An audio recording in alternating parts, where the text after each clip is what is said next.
Hello दोस्तों, हम लोग बिहार का जो स्रोत है उसको देख रहे थे, जिसमें से हम लोगों ने बात किया था कि बिहार का स्रोत क्या क्या है। एज ए हिस्ट्री के तौर पर क्या क्या हम लोग स्रोत के तौर पर यूज करते हैं। तो सोर्स के तौर पर जो हम लोग यूज करने के लिए क्या क्या यूज करते हैं, तो हम लोग बात किया था। एक लिटरेरी सोर्सेज था और एक था non literary sources. Literary sources में हम लोगों ने भी देखा था दो तरह का। कौन सा? एक इंडिजिनस सोर्सेज था, एक नॉन इंडिजिनस सोर्सेज था। हम लोगों ने इंडिजिनस सोर्सेज भी देख लिया, जिसमें से हम लोगों ने दो तरह की बात किया था। इंडिजिनस स्रोत के तौर पर जैसे रिलीजियस था और नॉन रिलीजियस था। इसमें भी रिलीजियस सोर्सेस में भी तीन तरह का देखा था। एक ब्राह्मणिकल स्रोत था, एक जैनिज्म था और एक बुद्धिस्ट था। ये तीन प्रकार का स्रोतों का हम लोगों ने पीछे के वीडियो में देख चुके हैं। नॉन इंडिजिनस रिलीजियस और ये सेकुलर जिसको बोलते थे, तो सेकुलर में भी हम लोगों ने देखा था कि कुछ टेक्स्ट था और कुछ बायोग्राफिकल था, तो उसको भी हम लोगों ने कवर किया है। अब जो नॉन इंडिजिनस स्रोत है लिटरेरी यहाँ तक तो भी देख लिए। इसमें भी हम लोगों को देखा था कि कुछ चाइनीज था और कुछ तिब्बतन था। ये दो तरीके से हम लोग को देख लिया। उसके बाद जो नॉन लिटरेरी सोर्सेज के तौर पर हम लोगों ने बात किया था कि इसमें तीन तरह का टॉपिक दिखेगा। कौन? एक एक्सकवेशन, ठीक, या मोनूमेंटल, या फिर इसी को मोनूमेंटल लिख लीजिए। तीसरा जो अपने पास जो टॉपिक है वो है आपका क्वाइन को भी हम लोगों ने कवर कर लिया। और जो टॉपिक था इंस्क्रिप्शन, ठीक ना, तो इंस्क्रिप्शन को कवर किया है। अब जो अपना टॉपिक है इस वीडियो में हम लोग जो बात करने वाले हैं वो है मोनूमेंटल। क्या है? मोनूमेंटल, ठीक है। तो मोनूमेंटल सॉरी एविडेंस के तौर पर बिहार में कहाँ देखने को मिलता है, ठीक ना, कहाँ से बिहार का मोनूमेंटल एविडेंसेस है उसको समझने की कोशिश करते हैं। मोनूमेंटल या एक्सकवेशन करके निकाला गया है, जिसको हम लोगों को दिखता है वहाँ पर जाने के बाद, खुदाई करने के बाद। तो आप देख सकते हैं कि बहुत सारे स्रोत के तौर पर दिखता है। एग्जाम्पल के तौर पर अगर देखें कि बिहार के अंतर्गत जो कुम्हरार है पटना में, ठीक है, तो कुम्हरार के अंतर्गत एक लोकेशन है, मैंने विजिट किया, देखा भी है। आई थिंक हम सॉरी उसके पास हम लगभग 2 साल के आसपास वहाँ पर रहे हैं, कॉलेज में ही रहे हैं। तो कुम्हरार के अंतर्गत जो है 80 पिलर्ड हल मिला है। कितना? 80 पिलर्ड जो हल जो है वहाँ पर देखने को मिला हुआ है, ठीक ना। कहाँ पर? कुम्हरार के अंतर्गत। आप अगर देखोगे तो इसका खोज किसने किया था, तो आप इन्वेंशन के तौर पर अगर देखोगे तो 3 आदमी हैं। कितने लोग हैं? 3 पीपल। एक का नाम है स्पूनर था, अल्टेकर और था मिश्रा। ये 3 लोगों ने मिलकर क्या किया है, जो कुम्हरार का जो एंशियंट साइट है, ठीक ना, ये जो अशोका से रिलेटेड है, चंद्रगुप्त मौर्य के द्वारा उस समय जो बनाया गया था उसके बारे में इसका जिक्र मिलता है, ठीक ना। आप बाद में जब फाहियान जब आया था तो उसने भी इसके बारे में जिक्र करता है कि क्या था इसके डिटेल में। दूसरी अगर बात करें तो वैशाली के अंतर्गत मिल जाएगा, ठीक ना। वैशाली में आप जाकर, अभी तो वहाँ पर बहुत बड़ा इन्वेस्टमेंट हो गया, क्योंकि वहाँ पर बहुत सारा अभी जो महात्मा बुद्ध संग्रहालय करके बना दिया गया वैशाली के अंतर्गत, जो विशालगढ़ है ना उसके अंतर्गत।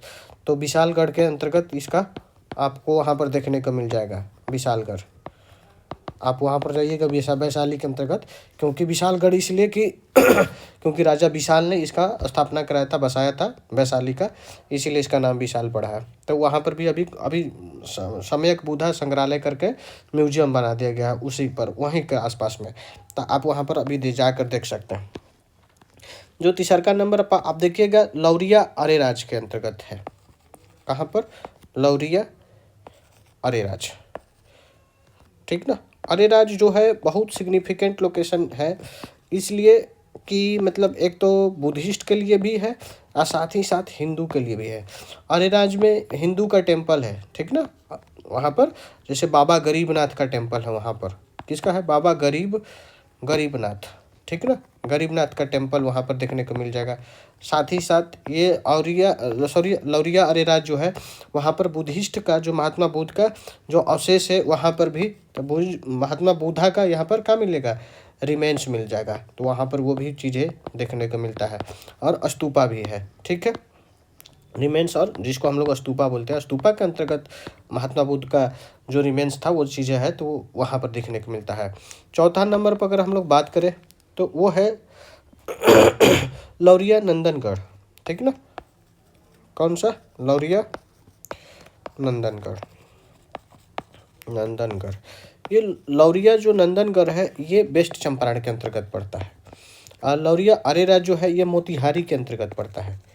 याद रखिएगा, मोतिहारी कहने का मतलब ये है ईस्ट चंपारण और ये है वेस्ट चंपारण।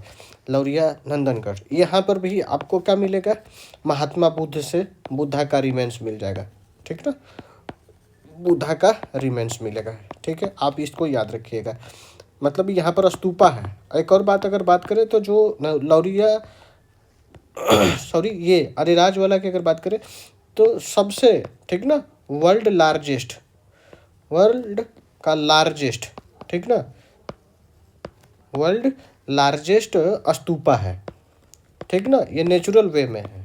किससे है, नेचुरल वे में। तो ये आप इसको ये भी पॉइंट आप याद करके रखिएगा। मतलब ऐसे करके देखते रहिएगा तो चीज़ क्लियरिटी होते जाता है, डेवलप होते जाता है माइंडसेट भी। और फिफ्थ वन के तौर पर अगर हम लोग देखें तो एक्सकवेशन जो किया गया है वो है रामपुरवा। किसके बारे में, रामपुरवा में। ठीक ना, तो रामपुरवा में भी आपको देखने को मिलता है कि भाई किस तरीके का बिहार का हिस्ट्री रहा है। उसी तरीके से अगर हम लोग बात करें 6 नंबर पर तो एक है बराबर हिल। ये तो बहुत बढ़िया से जानते हैं, बराबर हिल ये इसी को सप्तकर्णी गुफा भी बोल देंगे। बराबर हिल भी मिल जाएगा, उसी के राजगीर में भी आपका केव मिलता है। ठीक ना, तो ये बराबर हिल जो है आप देखिएगा कि ये ओल्डेस्ट केव है। ठीक ना, और ये जो है आप इसमें अशोक और उन्हीं का जो क्या बोलते हैं बच्चे जो होते हैं वो उनका जो पोता था दशरथ। ठीक ना, कौन, दशरथ।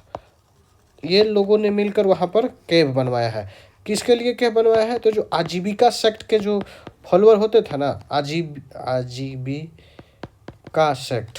ठीक है, ये याद रखिएगा, जो जीविका है ये इसी आजीविका से आया है। ठीक है, तो आजीविका सेक्ट, अशोका और दशरथ ने मिलकर वहाँ पर आजीविका सेक्ट के लिए ओल्डेस्ट केव बनवाया है। ये ओल्डेस्ट केव है ये। साथ ही साथ अगर एक बात करें, ये जो इंडिया का सबसे ओल्डेस्ट रॉक कट केव है।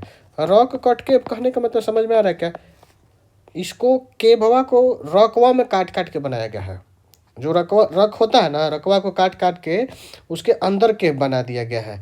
एक तो होता है कि नेचुरली बन जाता है, जैसे कि आप जाइएगा गुप्तेश्वर नाथ जो कैमूर का इलाका है, आप उस इलाके में जाइएगा तो नेचुरली बना हुआ है। अब ये क्या है कि बराबर वाला हिल में जब जाइएगा तो वहाँ पर देखिएगा कि काट के बनाया गया है। और आजीविका सेक्ट के लिए दशरथ और अशोक ने क्या किया गया था, उसने बनवाया था।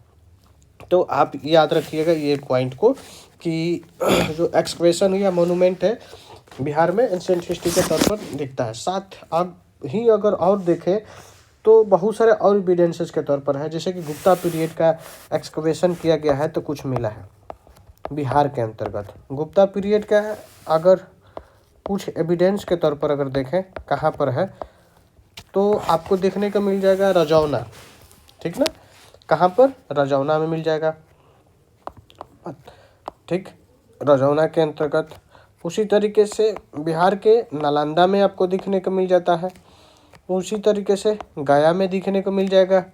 और वैशाली के अंतर्गत क्या होगा, आपको गुप्ता पीरियड का एक्सकवेशन या रिमेन्स आपको दिख जाएगा। ठीक ना, और भी अगर हम लोग बात करें कि जो पोस्ट गुप्ता पीरियड है, ठीक है, तो पोस्ट गुप्ता पीरियड के दौरान कौन सा, ठीक ना, कौन सा साइट का एक्सकवेशन क्या है, तो आप याद रखिएगा मुंगेर। कहाँ से, मुंगेर। और ये मुंगेर का जो है आप देखिएगा कि वहाँ पर ब्रॉन्ज का इमेजेस मिलता है। किस चीज़ का इमेजेज मिला है? ब्रॉन्ज का इमेजेज मिला है। बात समझ में आ रहा है?